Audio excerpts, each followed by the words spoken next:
for those of you who don't know Emma Curtis Hopkins, born about 1850, some say 49, some say 53, was a very bright kid who became a school teacher in the one-room schools and then in the academies in her teens. And then in her 20s married, and you couldn't be a teacher if you were married and a woman in those days. And so, and this was, you know, right after the Civil War when most of the men had been killed off. So women were beginning to teach more and more, but the rule had to be, no, you can't have a woman who's a married woman in the classroom, which fascinated me. Anyway, so she stopped being able to be a teacher. She ended up having a son and inviting her younger sister to live with them to function as, you know, the helper during that time. And then, but they were always kind of broke and always kind of sick. It turns out there were college loans in the 1870s and 60s, and so yeah, who knew?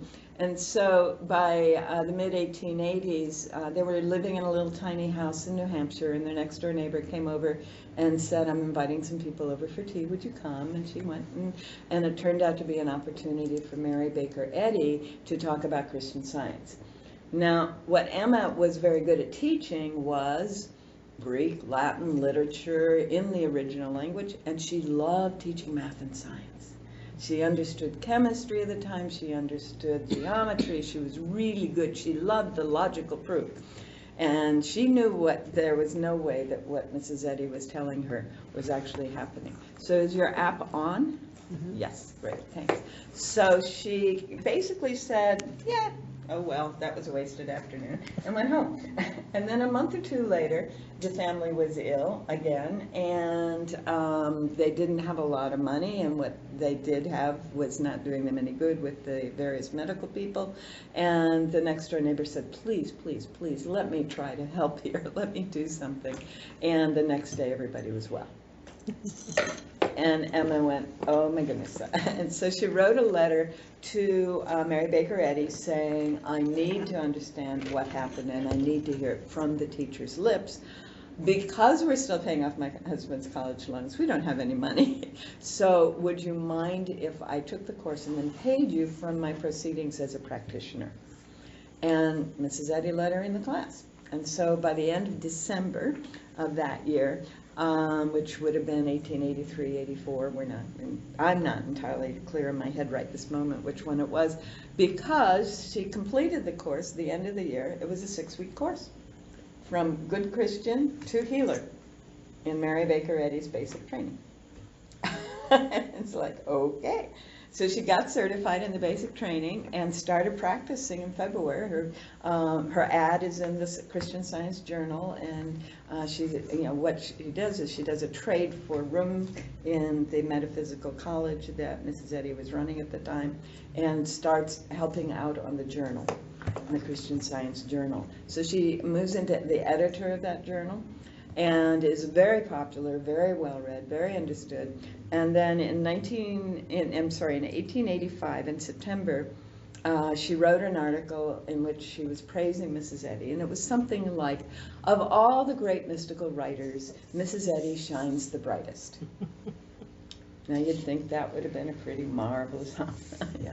Except it happened to be the moment at which Mrs. Eddy was beginning to realize that people were taking her teachings and going off and offering them in their own tone, in their own way, and diluting them, and they weren't always as effective as when she did it, or when they were in her classes. And she did not want the name of Christian Science, except there wasn't even a name then, she didn't want her work to be besmirched. And the idea that there was anybody else that could be talking about this stuff was not okay. So in October, the beginning of October, Emma was notified that she was no longer on the journal and no longer welcome to use the space in the college, and basically she is persona non grata, which was a bit of a shock. And because she had been the editor, a lot of people knew her name. And a guy in Chicago contacted her, and he said, I'm going to Europe for 6 months. Would you come edit my journal for me, please? So she moved to Chicago. And in February of 1886, we see her in Chicago with an ad in the local newspaper saying, I've rented, I have a place, if, I'm offering healing processes, and I'm teaching classes, and, a little bit about this and that and the other, including, select students may stay in my home for up to 3 weeks while they're doing their process, so, which was pretty impressive. So that was in February of '86. So between October and February, they made all their decision and made the move. And then her first class graduated in June of '86. And it happens that a graduate, I didn't say this yesterday, but a graduate of that class taught at Kansas City at the end of the month, and that was the turnaround for Charles and Myrtle Fillmore.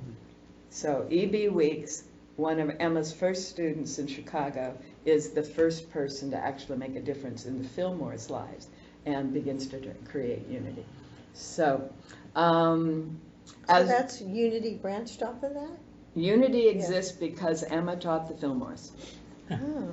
And the book Lessons in Truth was Emily Cady. I didn't say it yesterday, but I just said Linda. So Emily Cady also studied with Emma in New York, and then from that work wrote Lessons in Truth, which is the fundamental textbook of Unity. And here come some more people. We're going to need one more chair, I think. Hello. Hi, so sorry I'm late.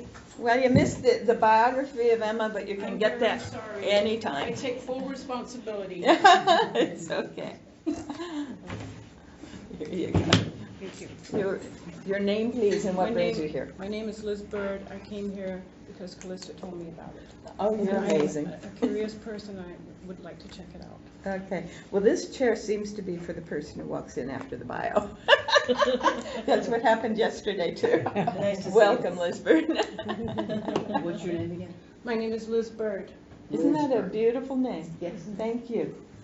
All right, so I was just explaining how Emma came to be teaching this material, and the kind of person she was.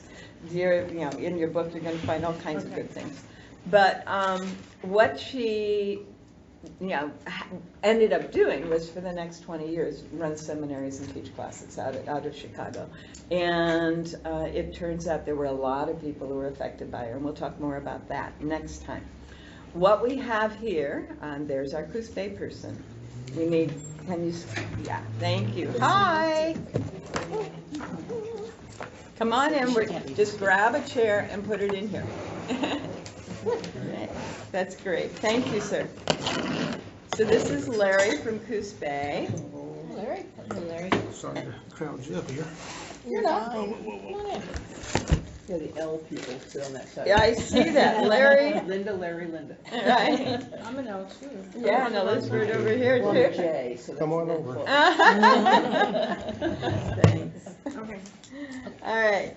So that, I was just going over the bio for Emma on the hopes that the rest of you would be able to get here. So now I'll go into logistics. So for those of you who haven't been in the building, the restrooms are around through there down the hall. And there is hot water heated in there and some refreshments. And so if you find yourself hungry or thirsty, take care of yourselves. We'll be here, we'll be out of here preferably before 5:30, if I can pull that one off. And we will be doing this on Thursdays. The group yesterday asked if we could meet at 3 o'clock on Thursdays instead of 4. Is there any reason this group would not be able to meet at 3? That's better for me. Better. All right. Better. So 3 o'clock on 3 to 5 on Thursdays will be our block of time for sure, from now through September 12th. All right. After that, I have no idea where I'll be.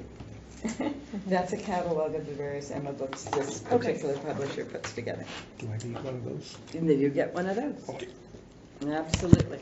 So the little red can is our donations can, and if you're buying a book, you can stick that in there too. I'll just count. That'll be beautiful. Anything else on logistics that would be useful for you? If you want to write a check, Fine. what would that be to? Ruth Miller. Okay. That makes it easy. Okay. I can stick them in various pockets. Sure. All right, and when we get, there were 8 people here yesterday, so we're going to expand the table another table or more yeah, so we can help Are be these doing this. available to purchase? Yeah, no, these are free. The highlighters, the spiral notebooks, I want you to keep a journal. So if you're gonna do it, please take the, yeah. And then Linda brought these tabs, if someone wants to number the lessons in your workbook and just stick these on. So she brought those for anyone. And then these are because there's always something. Yeah. All right. And if you need something else? You want a different color? I was wanting a blue one because this is, The blue notebook. this is the start of, is another. All right. Very good, very good. Okay, does everybody have everything they need to proceed? Cool. Thank you. There you go. So what we're going to be doing, as I said in my email, is we're going to basically one lesson a week. I really would like it if you would do your practice on a daily basis, and it involves writing. That's why you've got the spiral notebooks. And what we're going to do this first week is we're going to do lesson 1 every day in the morning. And then Emma encourages us to do the second 20 minutes as close to noon as possible. And if you look inside at the preface to the notebook, it says all the lessons in the science are lessons in consciousness. There are 12, I'm at the preface before lesson 1. There are 12 conditions of human life that may be met with 12 truths to be found in all religions around the world. So, that's why it's 12 lessons, 12 truths. And the next paragraph, there are 12 aspects of consciousness represented by the 12 apostles, and we'll talk about that. But the point that she makes here on this, toward the bottom, the second to last paragraph, the first 6 lessons describe the beautiful powers of your mind affecting your own experience. So the morning, she's inviting us each day, 6 days a week, to do a lesson in the morning. And then the last 6 relate to your surroundings. Okay, so 7 through 12 will be in the afternoon, and the way she would have us do it is we spend the morning doing our inner work, and then in the afternoon and evenings we're engaged with other people, and that's the idea. So if you can do 20 minutes in the morning and then 20 minutes as close to noon as possible, that's terrific. And then there will be other things you can do as well. So that's the direction we're moving, and that's why we're doing it that way. Make sense? Are we good with that? Yay, I'm delighted to hear that. All right. So, some of you mentioned that Emma was teaching others, and I'm going to talk more about that next time, more about her life and what she taught and how she taught it, and how many people were affected. I hope that will be fun then. This time, let's launch into lesson 1.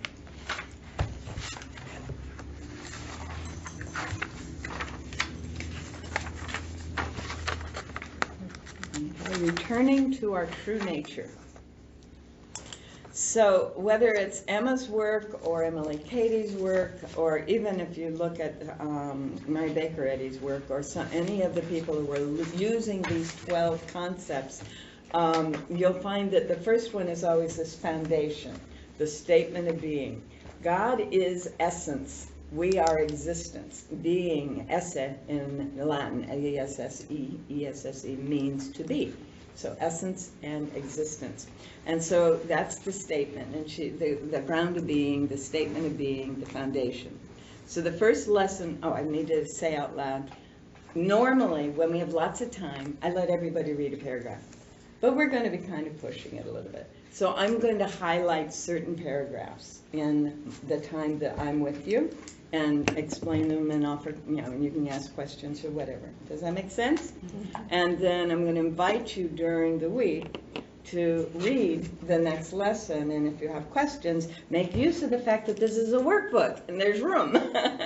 So, use the flags, mark them up and identify questions or concerns or marvelous points and whatever, and then we can get into them. This is jumping ahead to the practice, but the word substance. Yes. Since you define essence, can you tell me what substance is, or if you need We'll to get put there it before we're done, Okay. okay? But yes, keep that aware. It's a much less interesting question. Are there any more highlighters?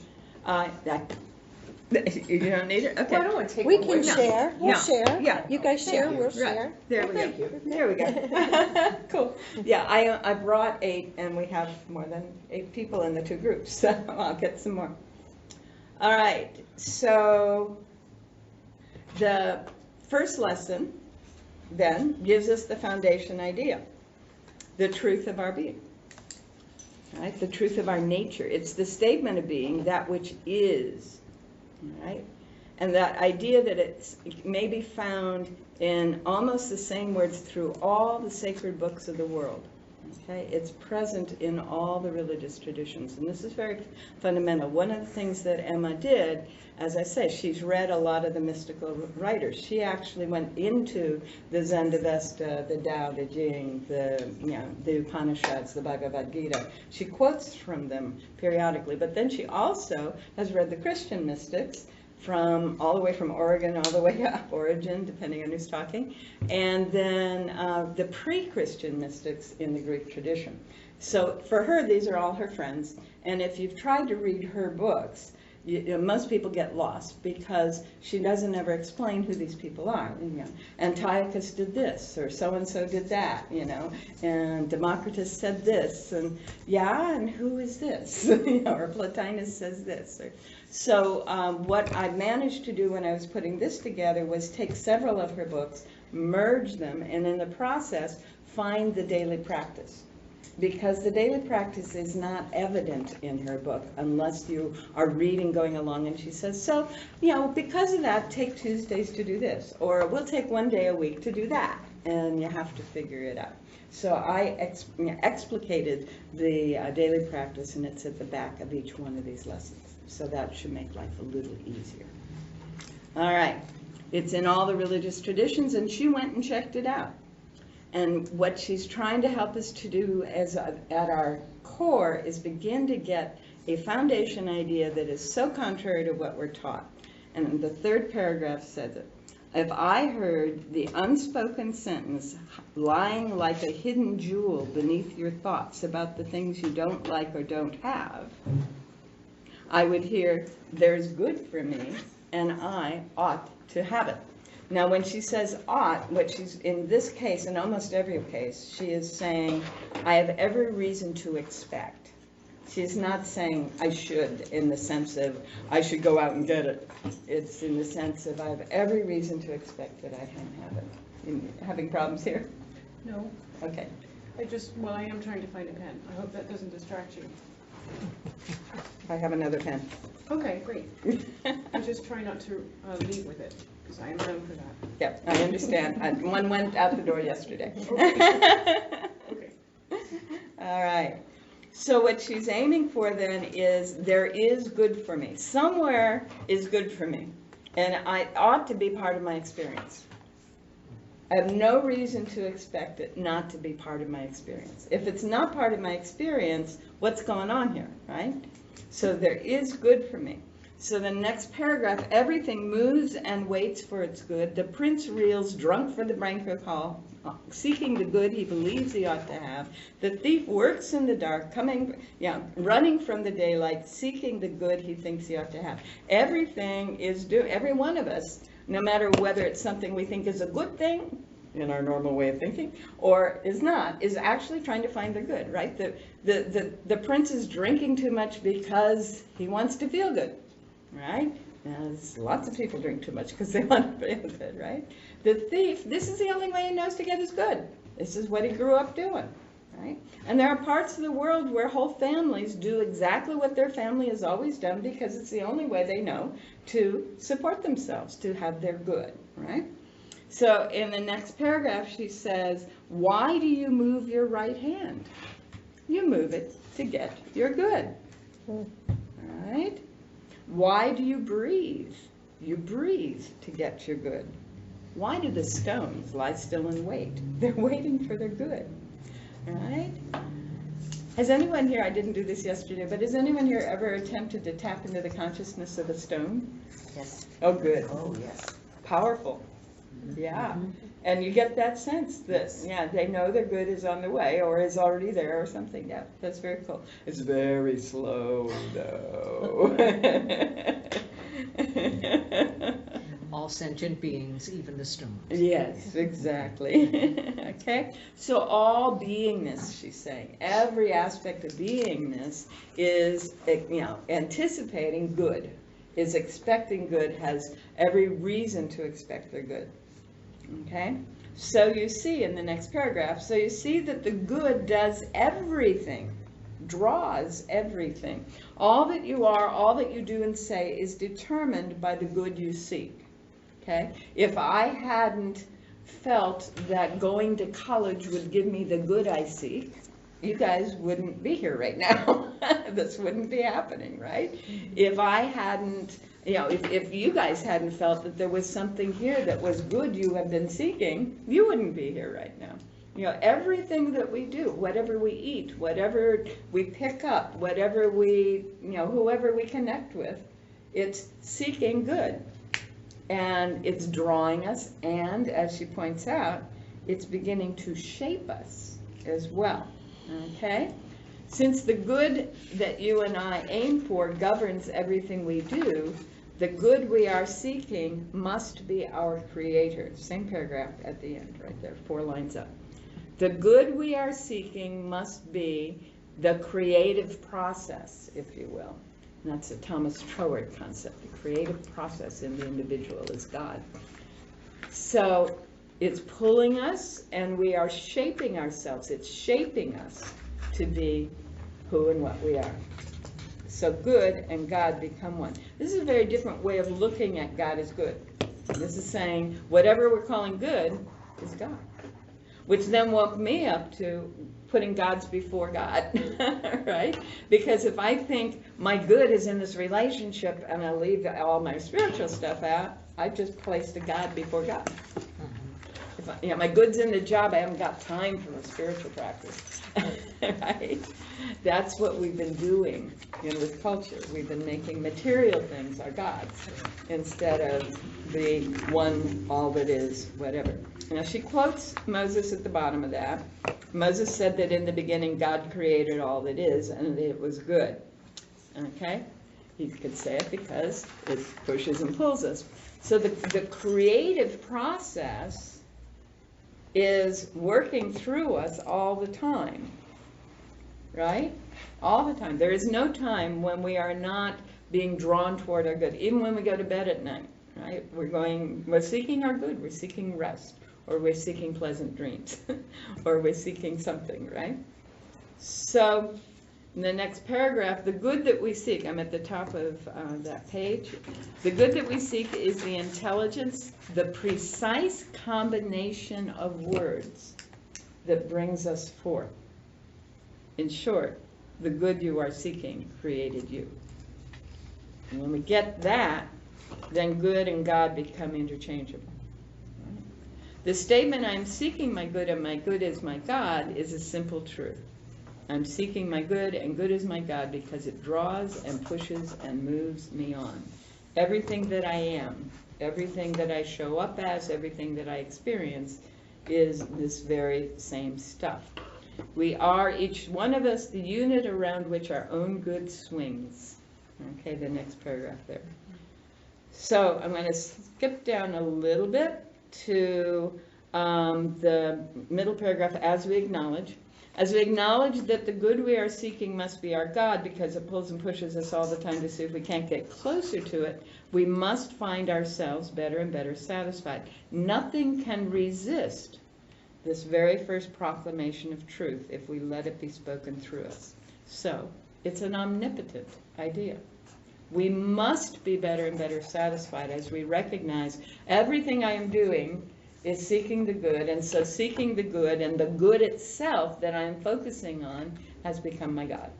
My God is creator, therefore the creator and good are the same thing.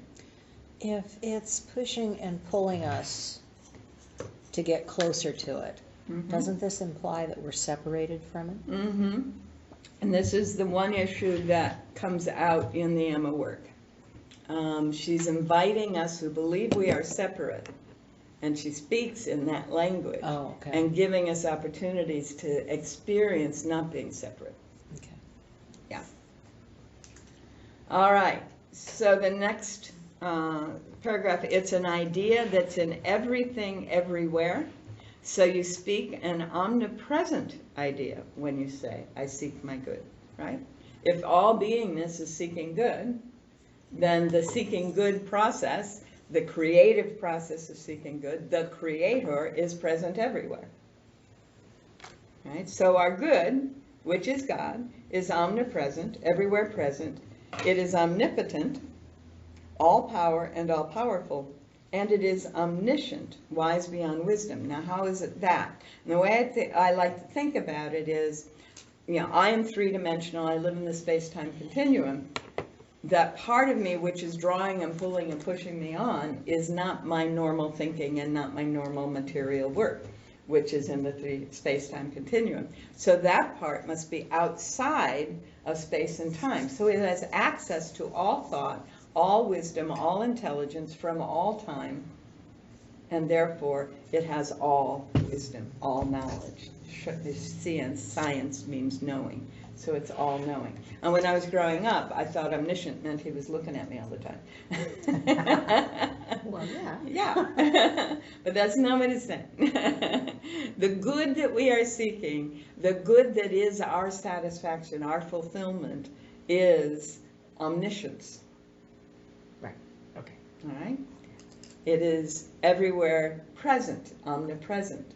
It is the only power that affects us. So when you say it is outside of time and space, but it's not outside us. Okay, so yes, it penetrates everything. It penetrates Right. everything, so And- it cannot be separate. Uh-huh. Okay. Oh, you guys are more sophisticated than most. I love it. It's just great. So, and the other way I think of it is, if I'm a point on the page, my experience right now is the little paragraph there in the sidebar, then the part of me that can see all parts of the page and tie it all together is, by comparison, omniscient. And what Linda brought up yesterday was the Dr. Quantum cartoon, his explanation of flatland. Okay, flatland, it's all two-dimensional, it's everybody's flat. All these living life forms are like circles and squares and triangles. They've never seen a sphere. They've never seen a cube. They can't even perceive anything like that. So this is a YouTube. It's also in the video Further Down the Rabbit Hole, which is the follow-up to What the Bleep. And so Dr. Quantum is there, and he visits Flatland, and he's hovering outside of Flatland, and he sticks his finger into Flatland, and it's, it starts out as a point and goes to a circle, and then to another circle, and another circle, and another circle, and he can see different things that are in this two-dimensional space. He's outside of it, right? So he can see what's over here and what's over there, right? And the little circle that he's talking to is, "What are you, a god?" All right, and so he says, "No, I'm just here." And then at the end he pulls her out and she becomes a sphere. It's very sweet. So our good, which is God, is omnipresent, everywhere present. It is omnipotent, all power and all powerful, and it is omniscient, wise beyond any wisdom we can have. So when we can accept that good is the only power, it's all power. There is no other power, right? If all power is good, if the good I'm seeking is all the power that is, there can't be anything else. Okay? When I accept that good is omnipresent, then there can't be anything else present. There is only good present. So any tensions or fears or upsets that I have are not what is actually here. All right? And we're going to look at a lot more of that in lesson 2. But so if I can relax in this truth, I'm going to learn a lot, and that's what we're going to do in the rest of this lesson. And you can already get how far this is from what we're normally taught. All right, so page 7, naming our good. Do you hide the idea of your good in the recesses of your mind, never expressing it? Now, those of us who live in relationships or who grew up in this country have been taught, oh, no, you don't get to say what you want, right? Or certainly not in this situation, you don't get to have what you want. I mean, how many of us as kids were not allowed to say, I want that, please, or even without the please, right? With or without the please. How many of us as parents were taught, you can't have what you want because you have to devote everything to the kids. Or in relationship, you can't have what you want because their needs are more important, or whatever. It's fairly common in our culture to bury our ideas of good because it just gets too frustrating. It really does. And it was a huge part of my healing path to realize I had the right, in fact, I had the capability to say what I wanted in the world. I didn't even know I knew how. I knew what didn't work, but I didn't know that I knew how to say, well, yes, I would like it. Yes, that would be wonderful. Ooh, wouldn't that be delightful, right? To give myself permission to allow myself to discover what it is I really desired. Yes. On the way down here, I was telling Linda that my biggest challenge I'm facing is learning how to be single. Mm-hmm. And I'm now finding I can walk into a restaurant and say, one, please, and do it in such a way that it quells the attitude from the other person. And you can do it very lovingly that way too. Yeah. Yes, yeah, very good, Larry.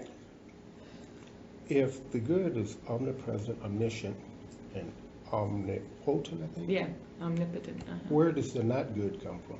Right, and that's where we go. Are we saying that it's in the absence of seeking the good that the not so good shows up? She does a lot with that in lesson 2, but effectively, yes, there's going to be a lot more dimensions to what you just said. Okay. Excellent. Right now we're focusing on where the good is. And in fact, the opening line of lesson 2 is as soon as we start naming our good, the question comes up about what about everything else? And you did it. Well done, you're You ahead. modeled it beautifully. He's good at that. All right. So, because we're in the habit of not naming our good, she's going to give us the exercise of naming our good. Now, she's going to offer the broadest sense of that in the next few paragraphs, okay? So, our good has many names, second paragraph. Life, love, truth, substance, and intelligence are some of the names of our good, right? Those are in the broadest sense, that I feel loved, or I can be loving. What is substance? All right, there we go, substance. Now you get to ask it. So substance is the divine essence showing up as the matter that is in alignment with what I am seeking. So if I'm seeking tools to create something, substance shows up as tools. If I'm seeking finances to make something happen, substance shows up as money. If I'm seeking a way to actually just experience something, substance shows up as that. So it's the manifestation of what we're asking for or looking Right. for. Another way that I like to say it is, these tables and chairs are the substance of the universe showing up in the form of matter that most fully satisfies what we are calling forth in this moment. Now, to the extent that we have mixed ideas about that, it is more or less perfect and comfortable. Yeah. Right? So if you think of everything in your life, the chairs in your house, the cars, the gasoline in the tank, everything as divine substance, the essence of all that is, the quantum field, if you will, that which is behind matter and energy, showing up in the form that our beingness, our existence calls forth to be fully satisfied in this moment. And if we have mixed feelings, we get mixed results. If we have mixed thoughts, we get mixed results. Get result. Okay, and if I get a result that I didn't think I was asking for, That means either some subconscious, I am asking for you've it. been asking for it without knowing it. Here it is. Yeah. Right. And that's one way that we can find what our belief systems are. Right. This is what's showing up. In fact, I think it was Werner Erhard that said, if you want to know what you believe, look around you. This is what you believe. And like Larry used to say, look at the flock you're flying in. Yeah, exactly, yeah. If you want to know what kind of person you are, look at the people around you, right? I was just noticing that yesterday, or sometime recently when I was sitting in Phil's office, when I met a guy that many of you know. He was working in an office in Depot Bay, and the people who wandered in were really, really suffering. I mean, oh boy, they were at the really barely making it. The people who are wandering in now are some of the primary business people in the community. He has gone through a significant shift in his thinking and feeling, and we all do that. We go through periods, where we're attracting people who are just, oh my goodness, what did I do? Right? What do they need? They need so much more. And then as we get more in alignment with who and what we are in the creative process, then, I get people like you, Amanda. It's beautiful. Is there a quickie way that we will discover in this to counteract someone who wants to have a pity party with you? Yes, we will have some very clear language. Okay. And if you don't hear it, call me again. Okay. All right. So in this third paragraph, it's helpful to say that our good is unbounded, unlimited love.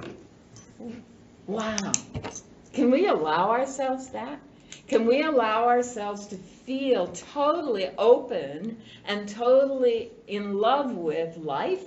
And feeling loved and to be expressing love without any hesitation? Yeah. Oh my goodness. That was in the lesson from the course today, I rest in God. Yeah. Anytime I say that, now I get a little, if my eyes are closed, I get purple and blue. And I thought, oh, well that must be a good. Yeah, that Those means must you're be good operating color. up in here. Yes. You're in your upper chakras. Well done. Yeah, and then I feel better. Yeah, and if you need to be reminded about chakras. I am looking at that, yes. Yeah. I love that. All right.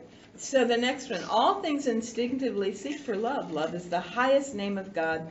Love is the fulfilling of the law. Love is not, and this is something I often tell people, love is not something that comes to us in any one man, woman, or child and then goes away. That's only the sign of love. That's right. The love that is God is eternal, infinite. Okay? So the love is infinite. The love is eternal. The shape that it shows up in is temporary. The material form is simply the momentary symbol of the love that is real. Okay? The next paragraph we call our good truth. This will cause our lips to speak truth. Okay, and he talks about Roman and Jesus and Egyptians, and then he says, okay, they finally came to see that it is so because telling the exact truth about good is an irresistible energy for bringing good to pass. The exact truth, capital T, about good is an irresistible energy. We know that the good is omnipotent. So to speak truth about it is to be in alignment with that. And that power, all of that power is present in that truth. And they say, truth is the consciousness of bliss. Yes, when you are feeling Satchitananda, you are in that, Satchitananda. yes, you are experiencing truth with a capital T. Yeah. And there's other things too, the bliss, the joy, the love. That state of being is what toward the end of the chapter we'll be aiming for. But sometimes we have to use our words too. And so if our words can be as close as possible to that, knowing that feeling, it's, we're more likely to have all of that power. All right? And she explains in the next paragraph that even in a situation that feels uncomfortable, speaking that truth, overcomes whatever discomfort there might be in it. As we go on to the next page, this is another thing that I often quote.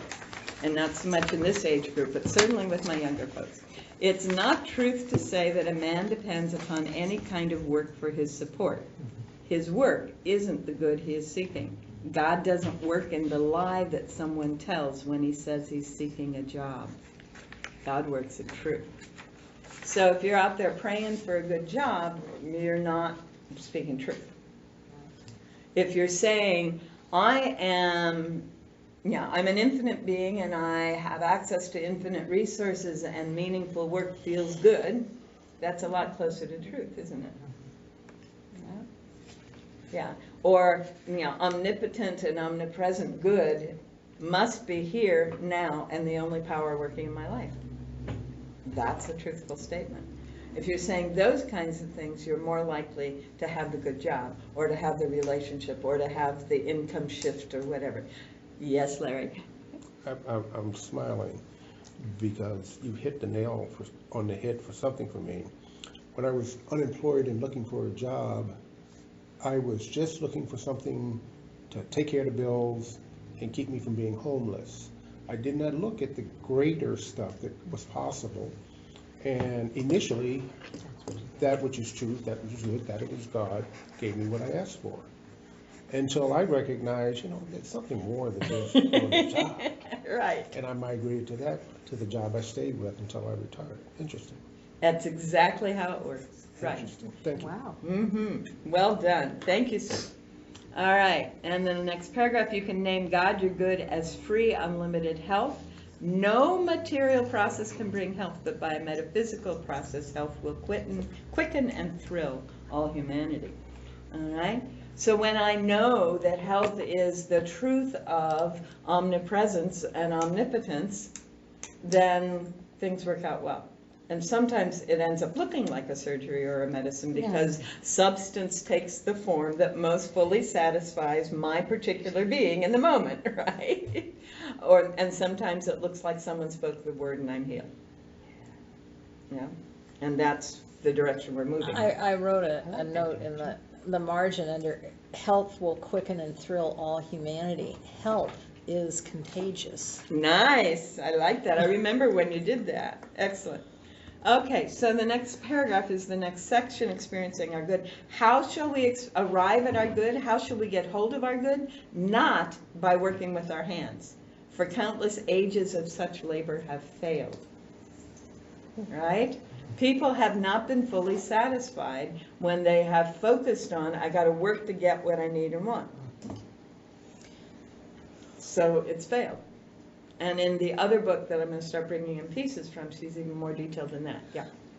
I'm thinking of an artist who is so fulfilled creating that art and earning a living. So the creative process is the expression of self, which is different from, I'm going out and I got 40 more acres in the lower, I've got 5 more acres in the lower 40 to plow, right? And quoting the 3rd of June.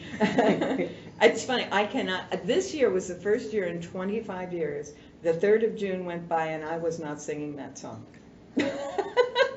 It was very funny. I don't even remember her name, but I know the song. It was the 3rd of June, another sleepy, dusty Delta day. Yeah, that one. Oh, yeah. Yeah, I was out chopping cotton and my brother's, Anyway, so, but yes, health is contagious. Huh? Isn't that Ode to Billy Joe? Yes, Ode to Billy Joe. Thank you so very much. So, it's not going to be by our hands, so what is it going to be in the next paragraph? But mind, speaking truth through the lips or thinking truth consciously can bring all the satisfaction that the world is seeking. Okay? So, the truth is powerful. It is the only power. It is the same. Anything that's capitalized is her name of God. Now you can show them your pages. Oh. When I went through this the first time, and Ruth said that the capitals that we see here are Emma's names for good, for God. I went through just the first lesson and wrote down all the capitals. and I didn't do it for lesson 2 because it filled up the whole notebook. But just going back and reading through this is powerful. It's dynamic. It's uplifting. It is, and I have gravitated into my name for that higher power, and it's a combination of 2 of the words on this list. Love that. And I didn't realize it until today when I went back and reread the list. Yay! But invariably for the last 6-8 months, Divine Spirit has been my name for that high Perfect. good. That's beautiful. And Divine is on here and Spirit is on here. There you go. Yeah. I was thinking about the little bit of teachings that I know from Islam, Mm-hmm. when they start listing all the aspects of Mhm. Allah. Mm-hmm. All 12 of them. All whatever they are, Right. you know, the magnificent, the this and that and the other thing, that's what we're talking about here, Exactly. isn't It's it? the same Yes. thing from a different cultural And- perspective. And the 99, Well done. the 99 names of Yeah. Allah And that's from what- the yeah. physician's heart. Yeah. Right. Yeah. Yeah, the 99 names. And, you know, every culture is going to have their own words, right, based on their own Correct. language. So, you know, it's, So- and we're going to get into that here in a little bit. And So- those names are qualities, Yes.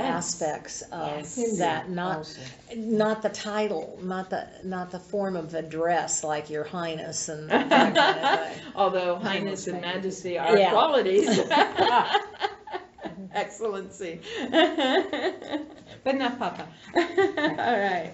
So, mind speaking truth through the lips or thinking truth consciously. Huge, okay? There will be no opposition to truth when you speak it. 4th line in that paragraph. When you look at a drunk or miser and say is seeking his good, his heart will be better satisfied the instant you speak out what his unspoken instinct is feeling. He doesn't say it himself. If he did, his life would be more satisfying. Right? So someone who is hoarding is really saying, I need God. I need more spirit in my life. I want more substance. I want spiritual substance. And they're using physical substance because that's all they have. That's all they know. You know, someone who is, and you know, I have a friend who used to say, there's a reason alcohol is called spirits. People are hungering for that, right? It's beautiful. So that's what, you know, if we can name that and know that, when someone is wrestling with an issue, and it has to do with, you know, they keep reaching for the stuff that isn't good for them, we know what the issue is. They're hungry for spirits. They're seeking their good. They want more substance, spiritual substance. They want more meat or meaning in their life. Whatever it is, that's what they're aiming for. That's interesting. My father was a hoarder. Oh, yeah, and you had to clean it up. I did. Oh, my goodness. Two of So my I never brothers are made hoarders. Uh-huh. One's gone. And you had to clean them up? No good. No, I didn't. My brother, who's the other hoarder, he cleaned it up and he got even more stuff. Yes, I was gonna say, you just got a lot more stuff. Wow. Yep. Yeah, I Yep, hear you. yep. And what they're saying is there isn't enough spiritual substance in my life, so I'm going for the material. And our culture has taught us that. You know, that this stuff is what matters, not anything we do inside, right? Yeah. All right. So at the very bottom it says, it's better if we speak our own words, but if someone opens the door for us, it will teach us to open the door ourselves. And that's what a practitioner is, or that's what some people call a prayer partner is, or a, you know, whatever practice partner, if you will. When I have a number of people who, my role is to remind them the truth. They're in their stuff, I remind them the truth. And then they're okay again, right? And hopefully they go on from there. Yeah, and that's part of what we do for each other. All right, the next page, the paragraph in the middle above higher vision, to expect good and be very definite in the mind that it is coming is to see it coming. Expect to see it work quickly. Truth is not slow, truth is quick. With truth, all is now. For truth does not have to make things new for you. In truth, it was so from the beginning. all right? Truth is that creative process. It is the unfolding of the reality that is. If we're not seeing it, it's just that we're not seeing it. The only time here is our capacity to see what is actually there. The good is here. It is omnipresent. The question is, am I seeing it, feeling it, tasting it, touching it? And that's the only time involved, is what it takes for me to get it. Make sense? And we're going to do more with that line later, that idea that, it's truth is happening now. And again, if I am the divinity and I am outside of space and time, it's all now. All of space and time is now. I have access to all of space and time in any instant. It's all now. Now there's a line in the Course in Miracles that I didn't mention yesterday, but that says miracles are shortcuts. When you accomplish what the Course in Miracles encourages you to do, and I'll talk more about what that is later, you manage to undo a lot of space and time. You just jump from this state of relationship to this. You don't have to walk through it, okay? And that's part of what we're learning how to do here, is we're learning how to be in the now of various possibilities in space and time, and have the good one be right here now, instead of having to be a process to get there. So, yeah, I don't have to examine what the negative thoughts or feelings were as much as I just remember, oh, I could choose peace instead of I can release that, be done with it, flood it with love and light. all that. Yeah. Which is what choosing peace is. I understand. But really, when I say I'm choosing peace, I'm choosing the state of consciousness that we talked about, Satchitananda. I'm choosing that. But in order to choose that, I have to let go of all of that. Okay, so I'm feeling negative, and I just decided I would release that. I'm going to give that to God. Where it disappears, I now choose. Right on. Thank you. I don't know if this makes sense or not, but when I hear this, I see a whole string of dominoes standing up. Okay. Here's the event back then that Okay. influenced how I'm feeling and thinking. And here's where I am feeling and thinking that way.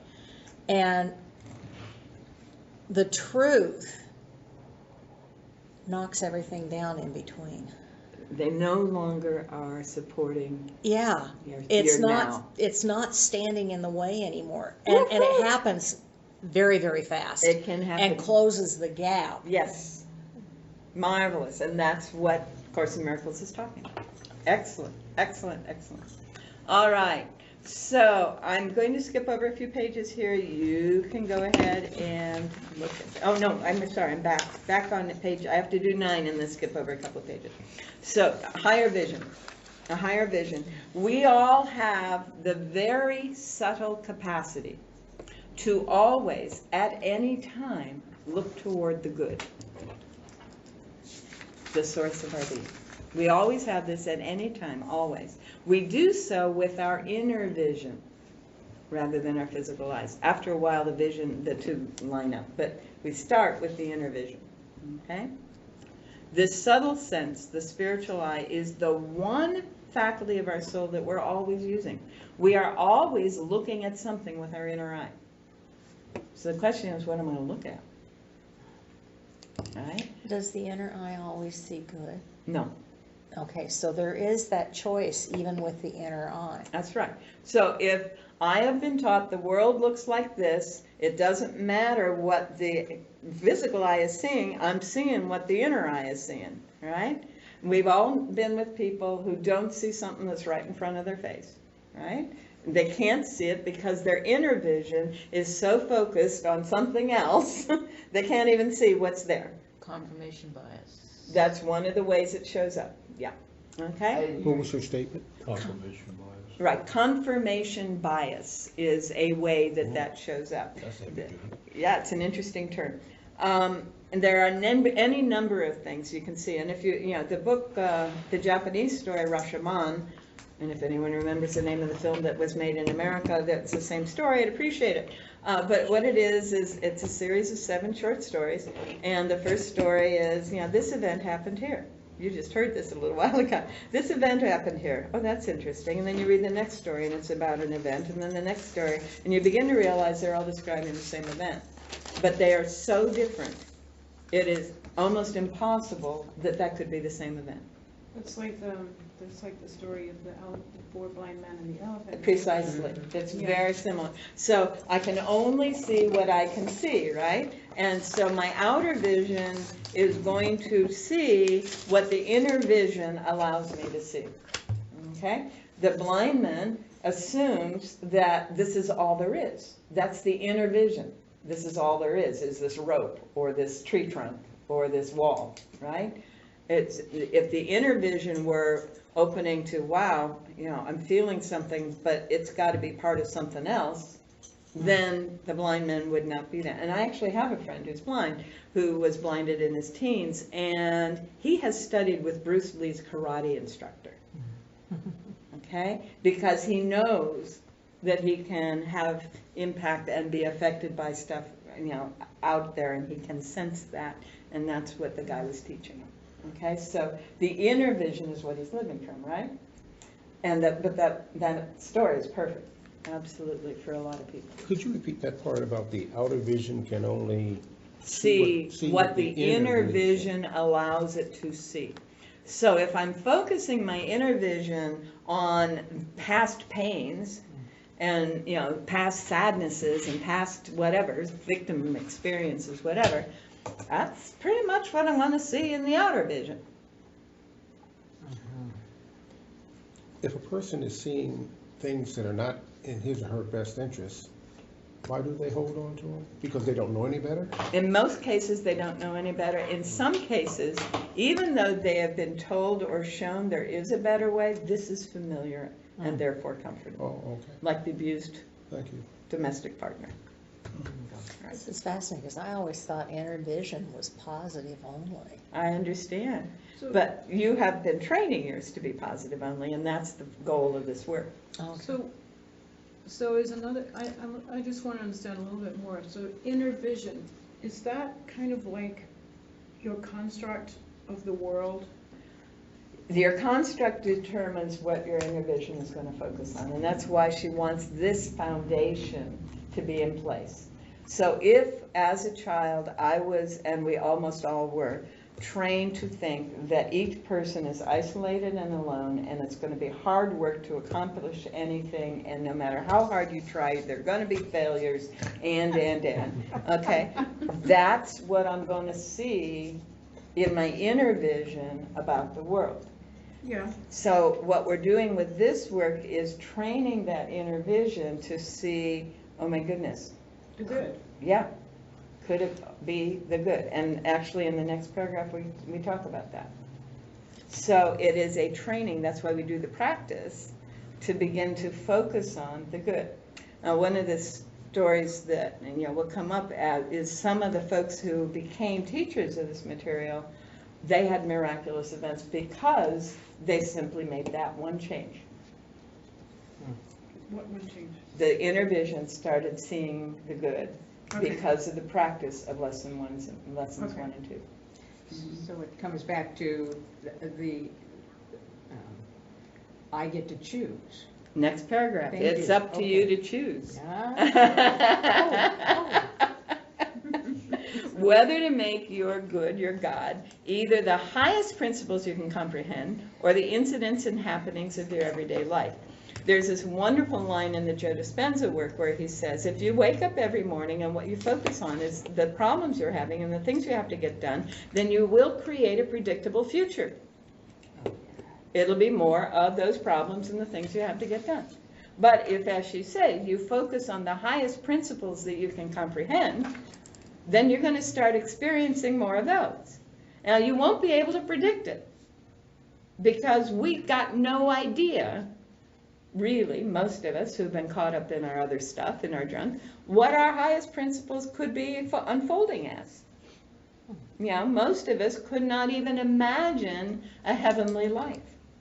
That's why I love the word unlimited. Yeah. You love what? The word unlimited. Yes. Exactly. All right. There's an uplifting strength in acknowledging that my good is life and my good is truth. That doesn't come to the man who says his good, which is his God, is his fear, or his gain, or any other material good, right? If I'm focusing on the stuff of every day, then I'm not going to be as lifted into a new way of being than if I'm focusing on these higher principles. I just want to say something. So one of the books that probably everyone here is familiar with is the Bible. And the very beginning of the Bible is the story of some people that screwed up really badly, and from then on, they just, they're cast into outer darkness. The woman was, said she was going to be bearing pain and suffering all her life, and they had to go work in the fields. So I don't personally believe that, but I know that this is just so ingrained in our culture that, you're human, you just got to suffer, Damn it, Eve. Yeah. Right? Right. It was Eve. So that is, to the extent that it's someone who is focused on being in the Judeo-Christian culture, focuses on that particular story and ignores the rest of the Bible, that is their experience. And that's one of the reasons a lot of people's inner vision is focused downward, because that's been deeply ingrained in them. Well, it's the beginning of the book. It is told you to be a sacred book. I mean, first God creates the world in 7 days. And says it's good. And it's and all says great. humanity it's all great. is good. And the very next thing that happens, boom. Right. Yeah, and it isn't quite the very next thing, but I understand the way it's usually presented. Right. Yeah. So then, as we look in the New Testament, there's this guy that says, that was then, this is now, and none of that applies. Yeah. Basically, that's what he said. None of the Old Testament is how you have to live your life anymore. I am the fulfillment of the law. This is a new covenant, right? So as you look at, if you're in the Christian tradition, you have to say, I need to release and be done with the Old Testament, except insofar as what the New Testament says is the reality. Yeah. Unfortunately, most Protestants haven't learned how to do that. Protestants. The Catholics less so. The Catholics spend far less time in the Old Testament than the Protestants. Orthodox spend no time. The Orthodox are more interested in Jesus' resurrection than anything else in the tradition. So it's, which version of Christianity are we going with? But, what she is saying is there is stuff in the Old Testament, and she will quote the books of Moses, the Torah, okay, over and over again. And she'll actually talk about Adam and Eve a little bit as we go forward. Not much. But she is mostly talking about how there have been people, and particularly as we go forward, you'll see how she describes this one person who breaks through all of that. Okay. So I'm going to look at top of 10. What have you sought after? That was your acknowledged good. It has marked your face and form. The face and form always show what the thoughts proclaim as good. And then I'm going to skip a couple of pages. It's absolutely useful stuff, but we don't have time. So you get to read it on your own in your afternoon practice during this week. So, a name of power. I shift to the section on page 12 called A Name of Power. Okay. So what have we been focusing on? We're going to shift our focus to the highest principles. We're going to shift our focus to seeing the good. We're going to shift our focus to a different way of thinking about and feeling in the world. And then she says, those who have reached the inner heights have learned and now repeat as a song in their hearts the name of the highest, which stands among humanity for the absolute, the origin of being.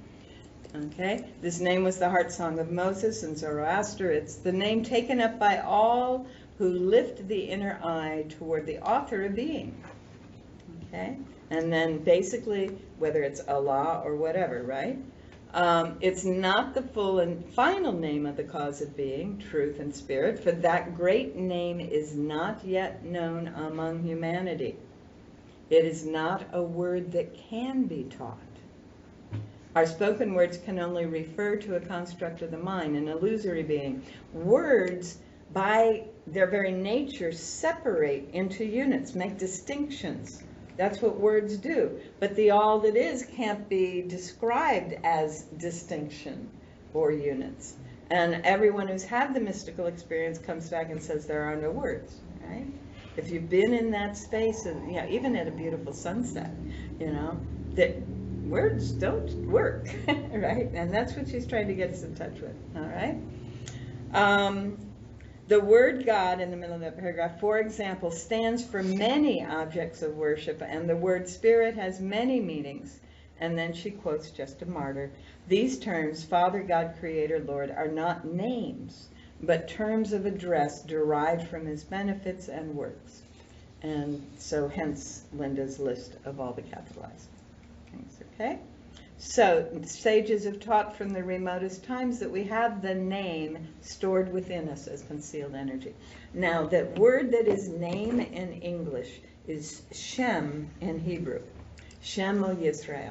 Shem, and it means nature, quality, characteristics, essential beingness. We use it as name because there was a time when if I knew your name, I knew your essential qualities. All right? That's why we got that. That's, you may have seen in the Ursula Le Guin works about, that you don't want anyone to know your real name, right? So I'm in the middle of that paragraph on page 12 where, in the name, okay? Shem is not the label. Shem is the essence, is the essential nature, the true nature of something. And so we're aiming for that when we use these things. And that is stored within us. That name, that Shem, that essence is stored within us as creative energy, as concealed energy. The name is within every mind, and if spoken will be like letting loose the power of the atom. And this is where Fillmore got the word idea for the atom smashing power of the mind. Is there a time when that name is revealed to us? Probably not as long as we are in body. Okay. But mystically we can get in touch with it. The consciousness is able to apprehend it, but not to name it, not to say it. Okay? All right. And then if we go on to the next page, what Moses was given was a name that is, in English, I am that I am. And the footnote explains all of that. That this name, I am that I am, brings up from the deep wells of hidden strength that are in all of us, the sincerity, boldness, intelligence, etc., originality of action. So if you think about I am that I am, if you think about something that is that's essence, right? There is no existence there. That is essence. That is just pure beingness. I am that I am. So if we can feel that, we're beginning to get in touch with the essential essence of all that is in and through all that is, which is why it's never separate, right? Right. And then the next paragraph, still, though I am is the first name heard by those who set their sights on the highest heights, that inner vision, if I can continue to lift that to the highest principles and ideas. There is yet another name, another song sung by the redeemed, the song of the Lamb. In whatever language, however pronounced, it always means God with us. Okay, so in Hebrew, Emmanuel, he shall be called the King of Kings. He shall be called Emmanuel. He shall be called Jesus Christ. The guy never heard those sounds. Okay, the man that we call Jesus Christ, the being we call Jesus Christ, never ever heard Jesus Christ in his time on the planet. Yesu Messiah, maybe, Yesu being his Aramaic name.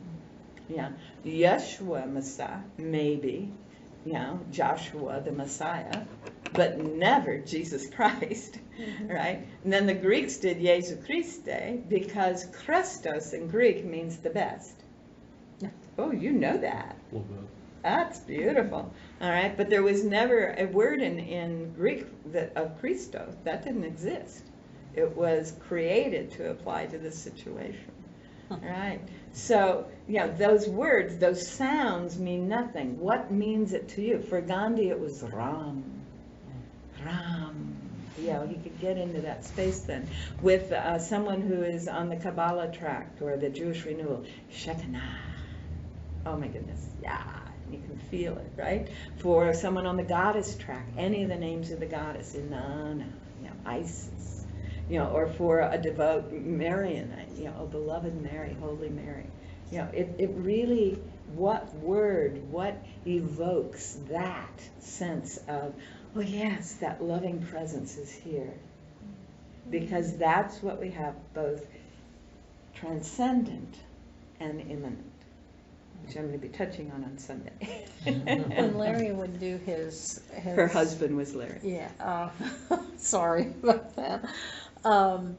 Would do his spirit writing and get these visions. His Amasani had a name for him.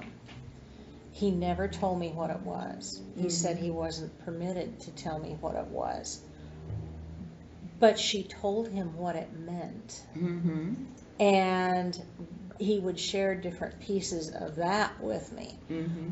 But it was so personal and so deep that he never spoke it. And that's the kind of thing that Ursula Le Guin was getting to in the Earthsea trilogy. That your true name is not something anyone can say. And if they do, then they've actually entered into your nature, into your being. Yeah, that's beautiful. Thank you. So there's these two names, right? And it doesn't matter. It doesn't matter what version you use. If Yahweh works for you, if Jehovah works for you, if our Father works for you, for the transcendent, go for it. If I am that I am works for you. But really, it's not even the words. Okay? The words are to get us to a feeling. And this is why I wrote the book Uncommon Prayer, because we've been taught prayers are a set of words. But the set of words just get us to a place. And the place is where the prayer is. All right? So as we go in to the next section, the bottom of page 14, a new discipline. So we begin to return to our new nature, our true nature, which is the meaning of the word repent. In some of her books, lesson 1 is called repentance. But as I said yesterday, there is no way I was going to put that as the first lesson in anything in modern America. Because we have far too many connotations on that word. Repent means to return to. Okay, return to. Return again. For those of you who know that one. Return to our true nature. Okay, each morning we lift up our willing inner sight toward the Supreme One. Okay? And then in the middle of page 15, each day, and at any time that our peace is threatened, we turn our inner vision upward toward the sacred heights. And in that awareness, we speak from the heart the two great names. That is, we feel ourselves into those two natures, is another way to say speak from the heart. Okay? And in that awareness, right, they are the only response the heart can make when the mystic eye is first uplifted. So when your inner light, and you know how this is, and this is what you were referring to a little while ago, right? When you're lifting your awareness up to these heights, or when you were going through the list, that lifted your inner vision to these heights of possibility and potential, this creative process working through us and as us and around us all the time, and you begin to feel it, then your heart begins to, your core essence begins to resonate with that. And that is the state called Satchitananda, love, bliss, consciousness. And in that state, then whatever you claim is part of the omnipotence and the omnipresence. And so she's inviting us to, on the practice, work with that. All right? Now she offers some words that might help at the end of this lesson to help us get there. But if they don't help you, we're on page 16 now, if these are not the words that do it, find some other words, or if you don't need words, that's fine. But are you open to trying to read this one out loud together? Sure. All right. O lofty and eternal origin of all, I know that you are the source of my being, the I am that I am. And I know too that you dwell within me as Emmanuel, the risen Savior, the Jesus Christ, lifting me from the pitfalls of my outer life into the eternal heights of infinite good. I like the last part. And so it is, always, yes. And the last line of what we read there? Yeah. So lifting me from whatever it is that works for you to begin to feel that, whatever words get you there, whatever song gets you there, whatever practice gets you there, lighting a candle. You know, in most Unitarian environments, that's what they do. They light a candle to get there and sing a song. Okay? Or setting, I have friends who light incense, and that's why they have incense, because you know, the smells and the bells, and that all brings them into that place. The smells and the bells. And bring them into that place. Yeah. Yes. Thoughts? You're thinking. All right. So, being aware of underlying thoughts, processes, whatever. We usually fold them on that. Okay. And yeah, that we haven't been aware of before, or possibilities for ourselves and the world that we haven't been aware of before. Yeah, well done. Anything else that came up during the break?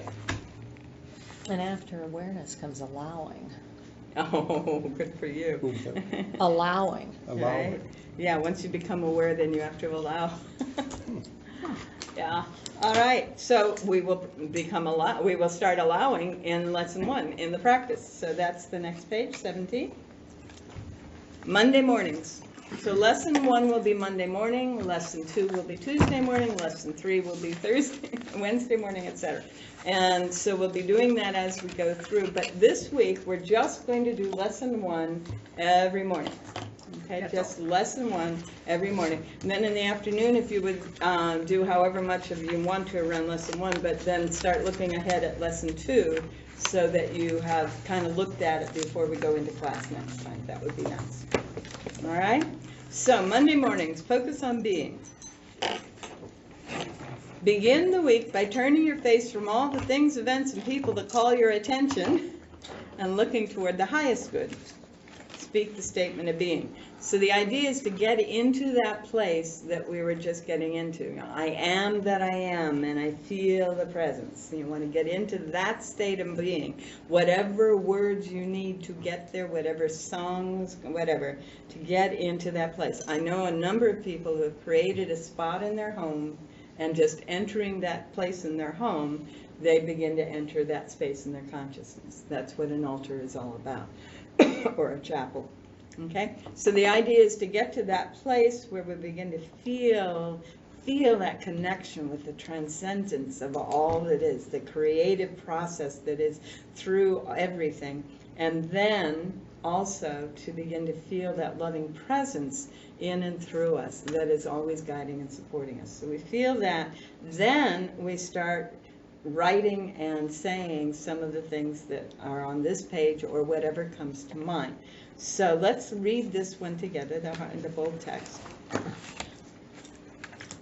I am seeking my good, and my good is my God, because it draws, pushes, and moves me on.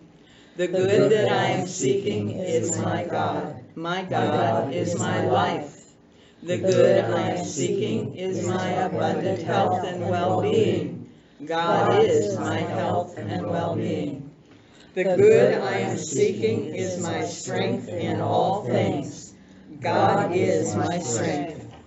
The good I am seeking is my support and supply. God is my support. God is my supply. God is the infinite resources that allow me to express the God that I am. The good I am seeking is my satisfaction and joy. God is my joy in all situations. Life is God. Truth is God. Love is God. Substance is God. Intelligence is God. Omnipresent, omniscient, omnipotent. Because God, my good, is omnipresent. God, my good, is omniscient. God, my good, is omnipotent. And that note, the words are always just suggestions. Modify them as you like. So, what does it feel like to say things like that? Different. I struggled with seeking Mm-hmm. because Struggle with what? seeking, the word seeking, Right, because it does imply separation. right. So I used claimed, That works. That works. that I'm So, claiming. right. So everything that in the way that she's defining it is everything I am doing is an act of seeking. Mhm. So claiming that it's here is cool. Larry, you said something. It feels different? Yeah, I feel different. It feels different from what I'm used to. And I've had years and years in the Christian stuff. It feels different. Okay, it is. It is contrary to traditional Christian doctrine, but it is totally in alignment with what Jesus teaches. Yeah. Right. Which is intriguing to me, right? And when I was starting to do this work, I remember someone was saying, well, are you a Christian or are you a Paulian? A what? Pauline? Paulian. Are you following Paul Oh, or are okay, you okay, following Jesus? Oh, okay. Which is an interesting difference, because I remember when my husband was Catholic, and so we attended Mass a lot while the kids were growing up, and most of the readings were Paul. Yeah, we were far more likely to get an epistle than a gospel. I found him to be very irritating. Me too. That's just me. I understand. Me too. So yeah, it is different from anything that, the doctrinal churches are providing. And there are places where they would go, don't go there.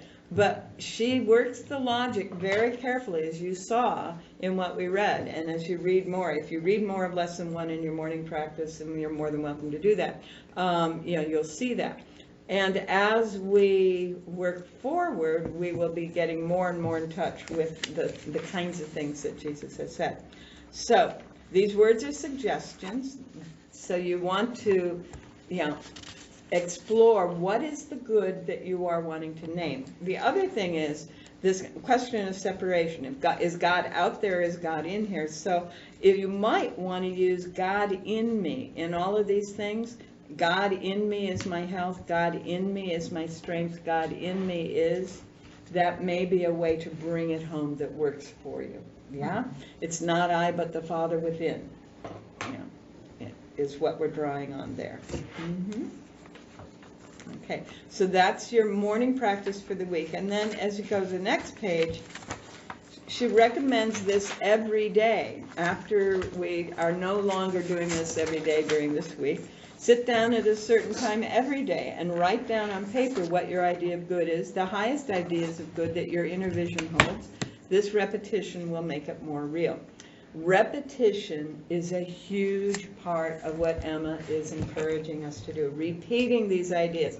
There's a reason that I chose this as the image for this book, right? Yeah, there's a lot under the surface, and as we repeat, then bits and pieces of that begin to tip and fall away. All right, so the next page is the metaphors.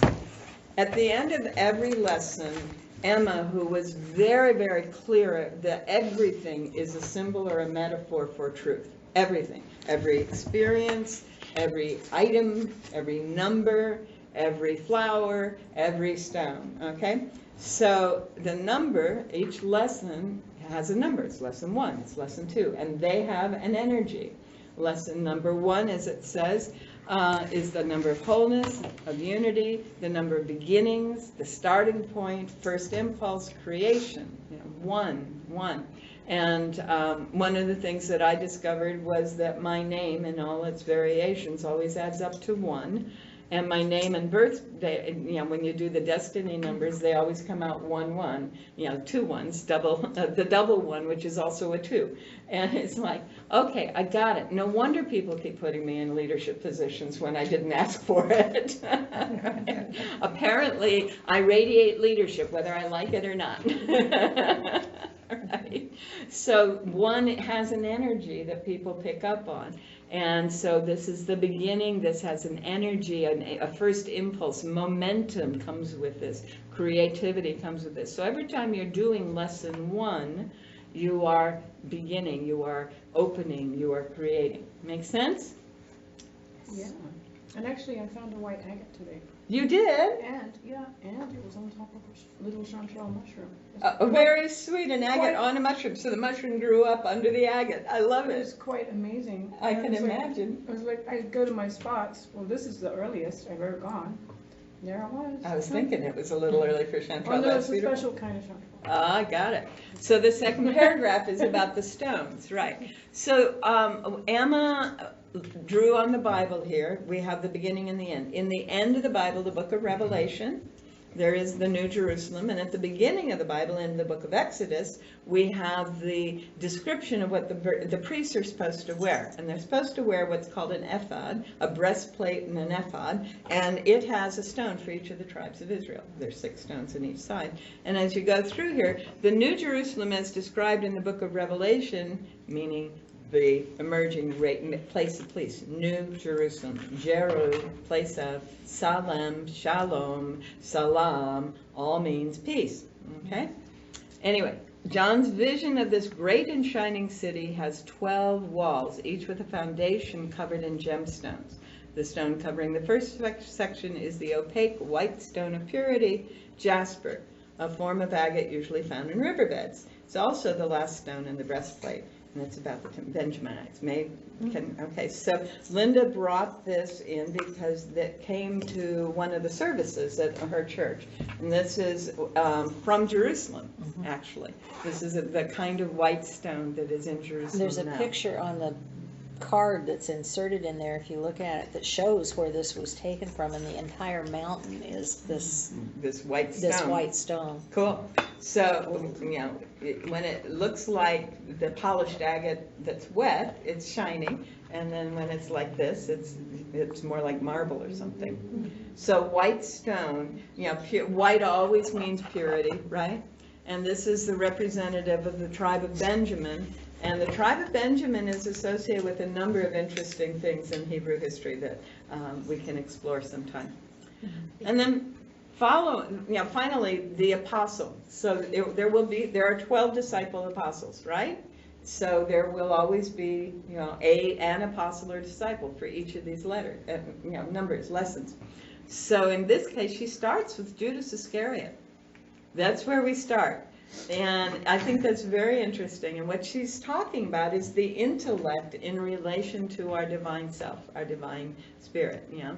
So we can, when we bring the intellect into harmony with the divine, then we have our power. When they get separated, as they did in that person's case, then we lose the power, we lose the way, and we feel that agony of pain and separation. Okay, so that's what that next paragraph is about. So that is lesson 1. And what we're going to do the next lessons pretty much the same way, but you will have looked at them a little bit ahead of time, so you may have specific questions you want to address. Are there any questions about the practice? Yeah, would you just give me a rundown in terms of the practice? I just read this and go over it? Okay, so what we're going to ask you to do, very good, is to read it and go over it, and or make your own list. Okay, so as she has in the daily, sit down and make a list of what your good is. Okay, daily, sit down sometime every day, write down on paper what your idea of good is. So you can work through the material she has given you as your daily practice, that's fine. You can read more of lesson 1, go back and fill it in. But whatever you do, whether it's reading, writing, then sit in the silence for a little while and allow it to do whatever it does inside you before going off into the rest of the world. So, Okay, so that's lesson 1 in the morning. in the morning, Okay. right. And ideally, before you have anything to do with anybody else. Yeah, it doesn't always work that way, but ideally it would be the thing that you do before you answer your phone, before you get on the emails, anything else, because it's really setting your day. It's really setting your beingness for the day, right? And then noontime, either go back and do lesson 1 again, or if you've used lesson 1 in the morning to go through the book, then use it, your noontime to look at writing a list or start reading lesson 2. Any of those 3. The idea is to start being in the practice with this material twice a day at least. And then I suggest, if all else fails, to end the day with your gratitudes. Be appreciative of how the good has shown up today in my life. But whatever that is. That attitude of appreciation, one of the things that does is it changes our sleep. Another thing that it does is it reprograms the subconscious part of us below the surface to begin to recreate more of that.